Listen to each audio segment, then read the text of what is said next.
Alleluia, Christ is risen. The Lord is risen indeed. Alleluia. It is the 5th Sunday of Easter, and we are still going strong. This week, I have been reflecting on why we need such a long time for Easter. Why does this take an entire season? 7 weeks, 7 Sundays feels like a lot. I wonder why you think that it is. Why is it not just one day? After all our Easter stories seem sudden and quick. The tomb is empty. Jesus is alive. People seem to always be running all over the place, rushing to tell each other what they have seen and heard. The risen Christ suddenly appears and just as suddenly disappears again. So why so long? Why 7 Sundays? In Godly Play, a curriculum for sharing and exploring our sacred stories, it says that Easter needs all that time because it is such a big mystery. I like that. Easter is such a big mystery that we need all that time to let it sink in, to even begin wondering and wrestling with it, to ask what it means that the tomb is empty, that Jesus is alive, to imagine what this great mystery might be telling us about God and the world and even ourselves. Like living stones, let yourselves be built into a spiritual house. Like living stones. I was drawn to this image from 1 Peter this week. These words struck a chord deep within me. Writing late in the 1st century, the unknown author of 1 Peter addressed a group of new converts living in adversity, inviting them into hope, into wondering how they might understand themselves in light of the Easter mystery as followers of the risen Christ. Like living stones, let yourselves be built into a spiritual house. This beautiful imagery is a good opportunity for us to reflect for a moment on our ecclesiology.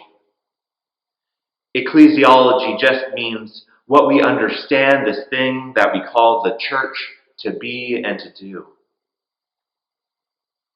While we are not able to gather in our building, I am reminded that it is not a building that makes a church. The church is not a house built of wood and glass, but a spiritual house built by God's own self from living stones, you and I, the love and dreams and lives of the faithful in every age. I miss gathering in our building, our beautiful, well-loved building, which is a helpful tool for our ministry together, for our part in God's mission in the world. But the church is so much bigger and more wondrous than that. However, that is not what really resonated with me this week. I don't know about you, but in this period of isolation and pandemic, I feel like I have been on a bit of a roller coaster, up and down and up and down, with my mental, spiritual, and emotional states changing day by day, sometimes hour by hour. And for some reason, this week, this idea that I am a living stone being built into a spiritual house has been incredibly comforting. It has been a balm for my soul. Because in it, I hear 2 different truths about myself. And I hope that you might hear that these things are about you as well. First, I hear, and I hope you hear too, an empowering word. You are a living stone. What you do matters.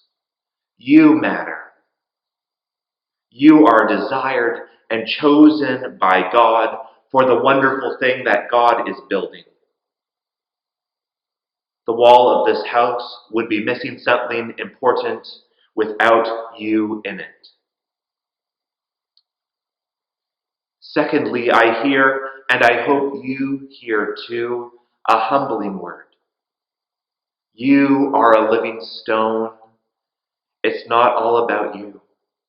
You cannot form a single wall, let alone a whole house on your own. You can't, you don't have to. You are one among many, and we need each other. You are a living stone being built into a spiritual house, and I feel both empowered and humbled by this understanding of myself as a follower of the risen Christ.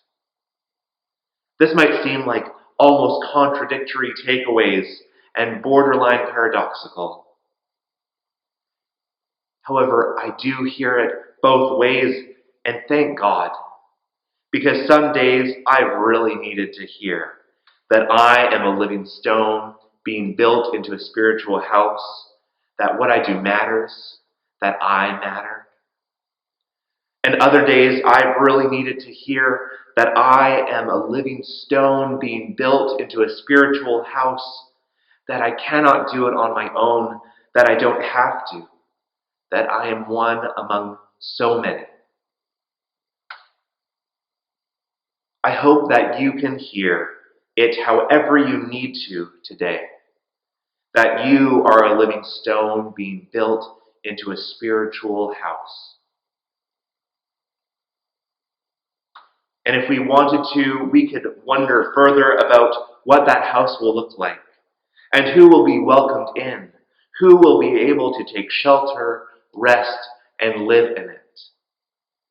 And I hope you do wonder and talk about that with each other and with me, because there are a lot of people in the world and in our communities that I think really need us to ask those questions. But for today, this is all that I can do. It is what I have needed to be reminded that I am a living stone. And it is what I want you to hear today too, because maybe it's what you need. You are a living stone. You are a living stone. You are a living stone. And together we are being built with God's help into something amazing. Thanks be to God.